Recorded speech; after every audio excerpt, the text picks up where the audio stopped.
A devoted mother of 3 left home one day to meet her husband and finalize their divorce. She never came back. At first, it looked like a simple missing persons case. But then investigators found her car abandoned on the side of the road with a tire that had been deliberately punctured. The deeper detectives looked, the stranger the case became.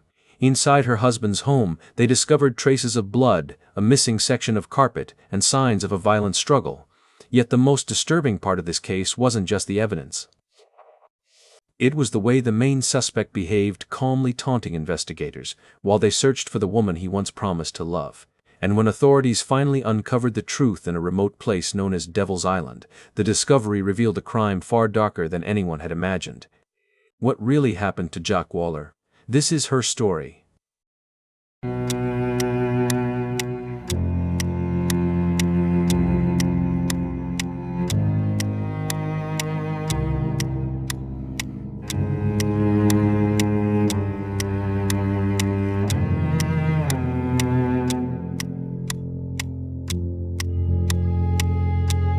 You are watching the Dark Bookcase. In the quiet town of Stia Genevieve, Missouri, Jack Waller was known as a warm, energetic woman who always seemed to find humor even in stressful moments. Friends described her as someone who loved deeply and cared fiercely about the people around her. But the role that meant the most to Jack was being a mother, and when she discovered she was pregnant, the news came with an incredible surprise. She wasn't expecting just one baby, she was expecting 3. Triplets. For most parents, raising a single newborn is overwhelming. Raising 3 at the same time seemed almost unimaginable. But Jack embraced motherhood completely. Sleepless nights, constant crying, endless responsibilities, she handled it all with patience and determination. While Jack worked tirelessly to hold her family together, her marriage was slowly falling apart. Her husband, Clay Waller, had always made Jack's family uneasy. At first glance, Clay appeared quiet and awkward. He even had a slight speech impediment that made him seem shy. But many people who met him felt something about him was unsettling. Jack's father would later admit that he never trusted Clay from the very beginning. Clay struggled to maintain steady employment. At one point, he briefly worked as a deputy with the Cape Girardeau County Sheriff's Office, but the job didn't last long. After that, he drifted from one job to another. Meanwhile, Jot became the stable provider for the family. She built a successful career managing an insurance office while also raising the triplets. According to family members, Jacques wasn't just caring for her children. She was also supporting her husband. Friends later said Clay rarely helped with the kids. While Jacques woke up multiple times each night to care for the babies, Clay contributed very little. But the lack of help wasn't the worst problem in the marriage. Over time, but the tension in their relationship only continued to grow. Eventually, Jacques confided in her sister Carol that the situation inside the home had become much darker than anyone realized. She said Clay had become emotionally abusive, and sometimes physically abusive as well. By then, Jacques had reached a breaking point. She wanted out of the marriage. But leaving an abusive relationship can be incredibly dangerous. So instead of acting quickly, Jacques began preparing carefully. She secretly started documenting everything Clay said and did recording threats and disturbing comments in a private diary on her work computer. What she wrote there would later send chills through investigators, because some of Clay's threats didn't sound like things said in anger. They sounded like warnings, and soon, those warnings would turn into a terrifying reality. As Jacques quietly prepared to leave the marriage, she became increasingly worried about how Clay might react. So she began keeping a record. On her work computer, Jacques secretly documented the threats Clay made toward her and their children just in case something ever happened. Some of those entries were deeply disturbing. In one entry, Jacques wrote that when she told Clay she wanted a divorce, he looked at her and said something chilling. "One of us won't live long enough to see the kids grow up." Another entry described an even more direct threat. Clay allegedly told her that if she went through with the divorce, it would become her death sentence. But perhaps the most terrifying threat involved their children. According to Jack's notes, Clay once said that if he couldn't get to her directly, he would take the kids on a fishing trip and then claim they had drowned, just to watch her reaction. When Jack shared some of these fears with her sister Cheryl, the danger suddenly felt very real. At one point, Jacques looked at Cheryl and said something that would haunt her forever. I know what he's capable of, and I don't want to end up dead." Despite those fears, Jacques knew she couldn't remain in the marriage. Then something unexpected happened that finally gave her an opportunity to leave. Clay lost another job. Soon afterward, the couple also lost their home. While this might have devastated many families, Jacques saw it as a chance to start over. She packed up the triplets, who were now 5 years old, and moved into her sister Carol's home. It was the first real step toward building a new life away from Clay.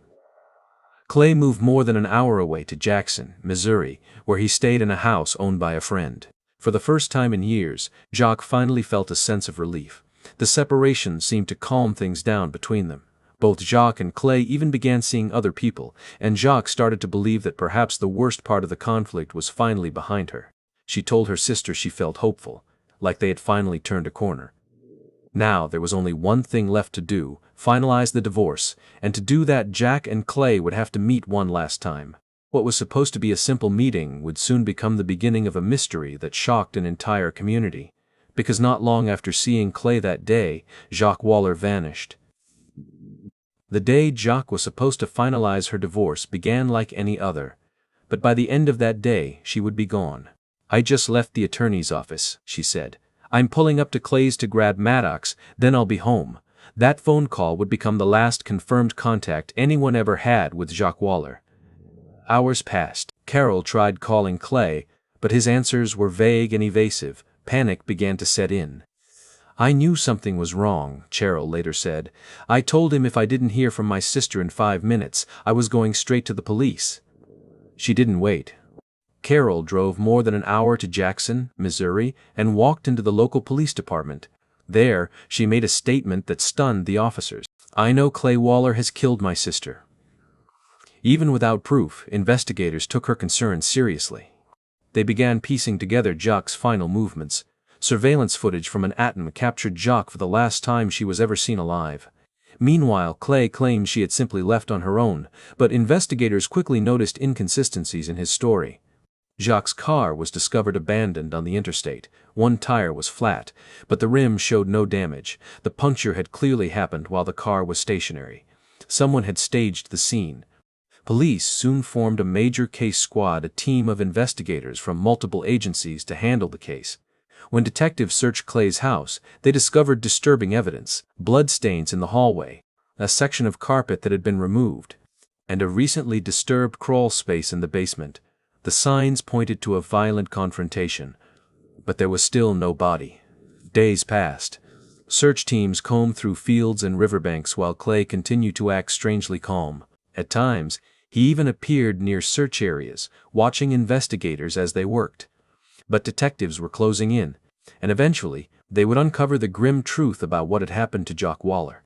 As the investigation continued, Clay Waller's story began to fall apart. Forensic teams eventually located the missing section of carpet from his home. It was soaked with blood. DNA testing confirmed investigators' worst fears. Now there was no denying that something terrible had happened. But where was Jacques? Investigators retraced Clay's movements in the days following her disappearance.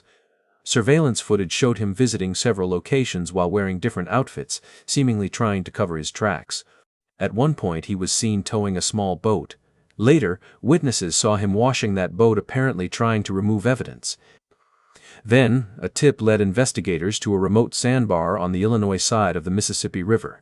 Locals had an eerie name for the place. Search teams had already checked the area once, but they returned again, combing through the sand more carefully this time. Meanwhile, prosecutors were building their case. The evidence against Clay was mounting. Eventually, they offered him a deal. If he revealed where Jacques' body was hidden, the death penalty would be taken off the table. Clay agreed. He confessed to killing Jacques and led investigators to a spot beneath a dead tree on Devil's Island. When detectives began digging, they quickly uncovered human remains.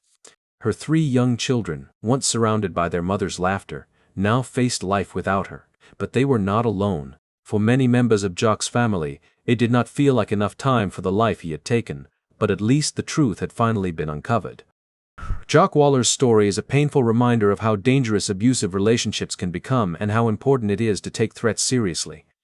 But it is also a story of courage. Jack tried to escape. She documented the abuse, she fought for a safer future for herself and her children. And today, through the love of her family and the memories they continue to share, Jack's voice still lives on. Her story continues to be told so that she will never be forgotten, and so that others might recognize the warning signs before it's too late.